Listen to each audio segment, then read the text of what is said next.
Let's talk about severe weather, guys, what to do and how to be prepared for severe weather.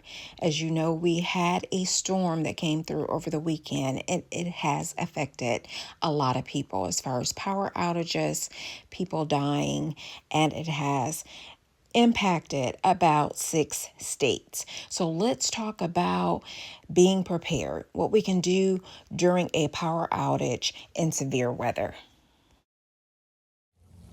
Would you be able to withstand several days of weather in the worst case scenarios? Today, as we have a storm here brewing in my home state, as it snows, I have thought about this. And I have thought about it other times before in the springtime when we would have tornado warnings. So today I'm going to give you a checklist of items to prepare you for worst case storms, power outages, and you'll be able to get your weather kits together. I'm also at the end going to give you some bonus tips on how to live like the Amish do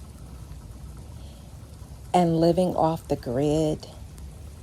Some people are already prepared to do that when they are living off the grid when they come into these situations, but because most of us are not, I'll tell you what they do and how they live every day, and you may be able to take some interest in it and adopt some ideas. So let's get started. Welcome to the Enjoying Your Life channel. If you think that you would like this video, this would be of any benefit to you, share it, like it, become a subscriber. Become a subscriber if you like enjoying your life, because that's what we do here. The first thing that we need to have stored and ready is to have battery packs and mobile chargers. Now we need to be sure that everything is charged 100% before your storm hits. The second thing we need is battery-powered flashlights. And number 3, battery-powered weathered radios. Number 4, that goes in the same category, is we need batteries. Number 5, get you a first aid kit. Pharmacies or stores may not be open. Number 6, non-perishable food. These are things that do not require refrigeration. We'll talk about this a little later. Number 7, get you a manual can opener. Number 8, think about the baby items. Stock up on those, on your formula, your diapers, your supplies, and baby medicine. Number 9, your pet supplies and pet food.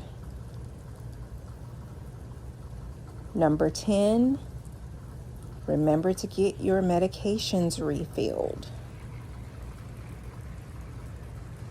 Number 11, candles. Stock up on that throughout the year. And 12, what goes with the candles? We need some lighters and matches. 13, if the storm gets worse for me today, I will need a shovel. And the reason I need this shovel, number 14, is I need to have cash on hand in case I do need to go to the store or to the gas station. Speaking of gas, number 15, a gas space heater or generators. 16, you need battery-powered carbon monoxide and smoke detectors. Now, your portable generators, if you bring them indoors, you will have to worry about carbon monoxide. So you may want to keep your generators outside. Number 17, we want to stock up on bottled water, or we want to use food containers and fill them with water. Number 18, thermal blankets. Number 19, something to clean the windshield with. And we may have to go to another location or go to another state in extreme circumstances. So in an emergency, you want to have something to clean the windshield with. And 20, you want to have emergency flares. You also want to have those little neon lights. They come in a little packet. They're very long. I can't think of what the name is right now. They're like a little glow light. You want to have those in case of an emergency. 21, you want to have toiletries. 22, you want to have tools on hand, such as knives, screwdrivers, scissors, pliers, thermometers. And number 23, you want to have handy your contact list written down. Now, I may can go do a whole video on this when my phone was stolen in another state. I was without a phone and without my contacts written down. You definitely do not want to be stuck without that. There's so few numbers that we probably know by heart now, thanks to technology. So it's a curse and a blessing. Let's see, where are we at? 24, you want to have games to play to pass the time, to keep you from fretting and worrying, and also to keep those kiddos busy. 26, you want to know where your personal paper documents are. Same thing in case you need to go to another location in an emergency or to a different state. You already know where these are, have them handy and ready to go.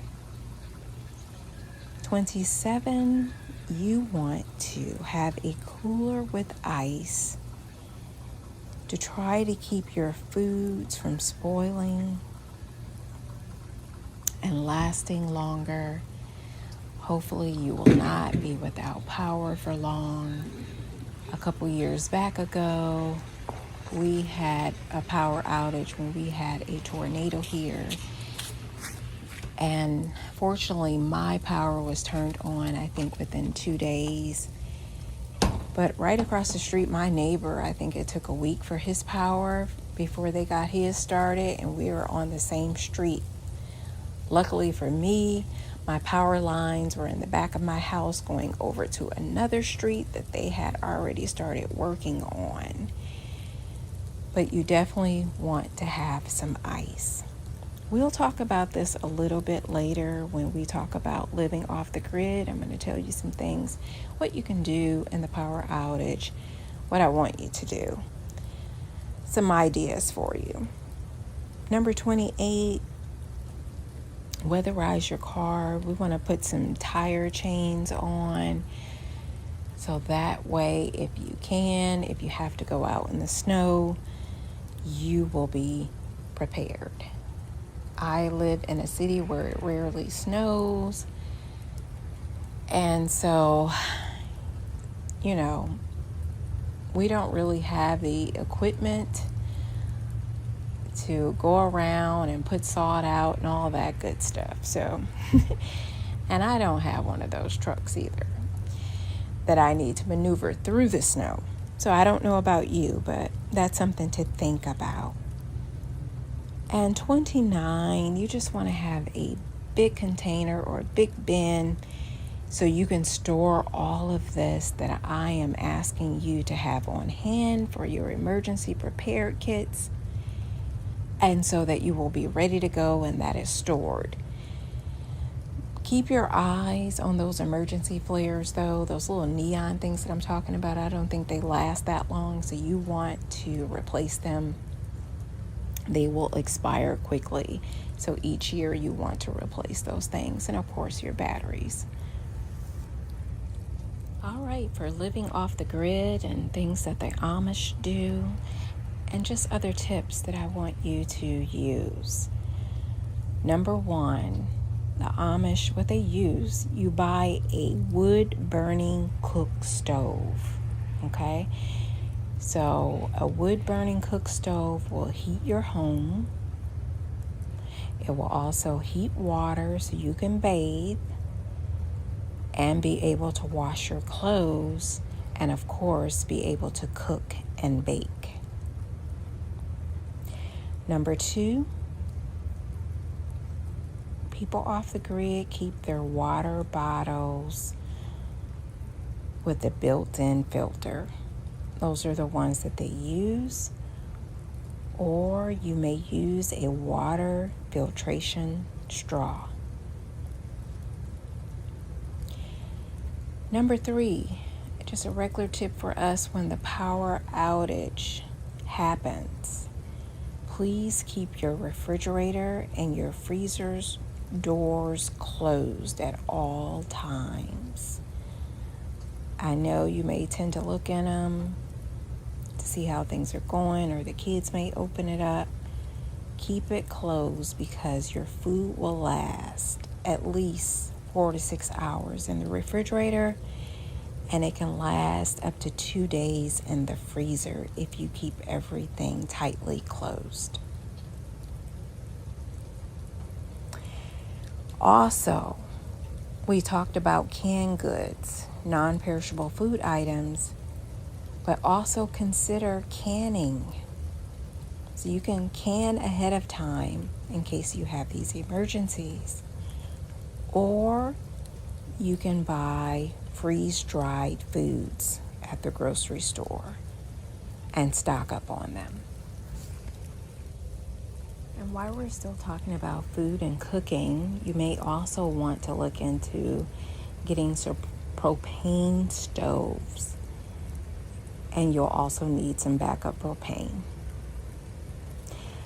Next, use hot hands to warm your hands and feet. You can also use towels and push them up against the doors to block the drafts, and you can put plastic on your windows. You might want to keep a good drying rack for drying your clothes, especially if you have went out and got yourself one of those cook stoves that we talked about that the Amish use. And know how to light a good fire and have wood available. And most importantly, work with your neighbors, help each other, and share things. I thank you guys for taking time with me. I love you, and until next time, I see you in the future. Goodbye for now.